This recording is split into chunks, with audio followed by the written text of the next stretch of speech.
August 5th, 2017, and we're at History San Jose, and we're going to talk to the authors of Mexicans in San Jose, Professor Nanette Regua and Professor Arturo Villarreal from Evergreen Valley College. Good afternoon. Good afternoon. Tell us about your book.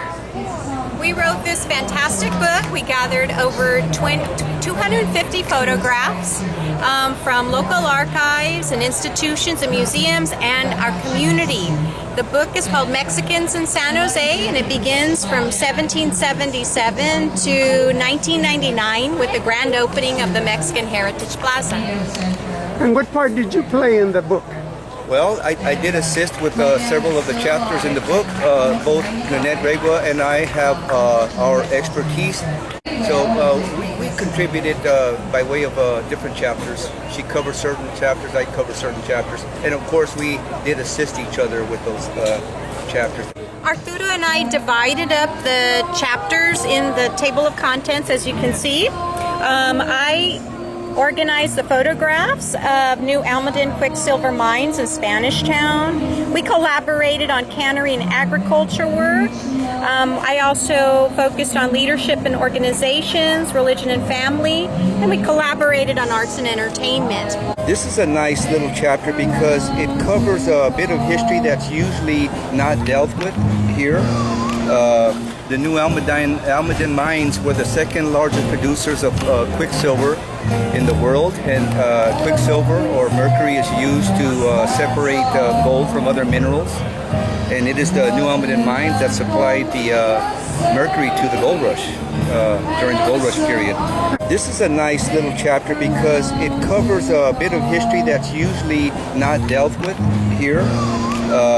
The New Almaden mines were the second largest producers of quicksilver in the world, and quicksilver or mercury is used to separate gold from other minerals, and it is the New Almaden mines that supplied the mercury to the gold rush during the gold rush period.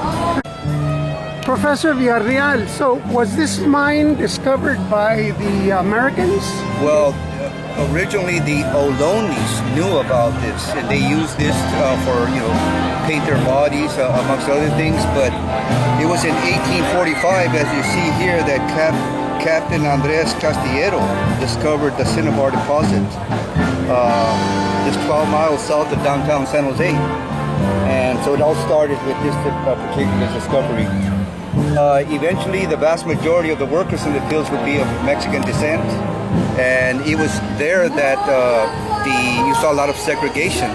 The Mexican workers were segregated from the Anglo workers, and they were separated from the owners and managers who lived in the large hacienda.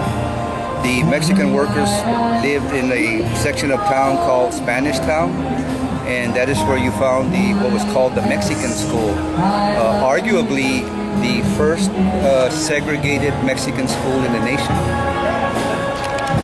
Who's this gentleman on this side of the page? Well, that distinguished looking gentleman there is Tiburcio Vasquez, whose grandfather was one of the founders and one of the mayors of San Jose. And Tiburcio was eventually known as a social outlaw. He surfaced along with other social outlaws after the Mexican-American War, and they rebelled and resisted the injustices that they were experiencing back then. And he was amongst others such as Joaquin Murrieta, Juan Soto, and others that surfaced here in California. It's interesting how it is that we were just referring to the New Almaden mines because at the time that he was eluding the law authorities, oftentimes he was hidden out at the New Almaden mines, a place where he liked to hang out and also gamble. Mr. Regua, tell us about another page or two of the book. This is one of my heroes of the Mexican history, but also he inspired so many youth and college students. He was an educator. His name was Dr. Ernesto Galarza. He worked in the fields. He came to the United States from Mexico and he earned his degrees at Stanford University and a doctorate at Columbia University in New York. And he was nominated for a Peace Prize, a Nobel Peace Prize in Literature. Few people know about him, and they should know about him. Dr. Galarza is featured in our book and recognized, and also there's a photograph of him and his wife, May. This is one of my favorite photographs in the book. Once more, Cesar Gamboa. I'm very eager to pick this book up on my own time. Yeah, good, good. Can you tell me your name? ¿Cómo se llama y por qué se interesó en Sí, claro. parar a mira. ver lo que estaba pasando aquí? Mi nombre es César Gamboa y pues fui criado en estas áreas de San José, Morgan Hill. Y pues, ¿qué más? Esto me interesó porque primero de todo dice Mexicans in San Jose, mexicanos en San José pues. Y es muchas veces que nuestra cultura no sea reconocida, aunque hemos estado aquí. Nuestra herencia ya va por siglos aquí, como estaba diciendo profesora Regua.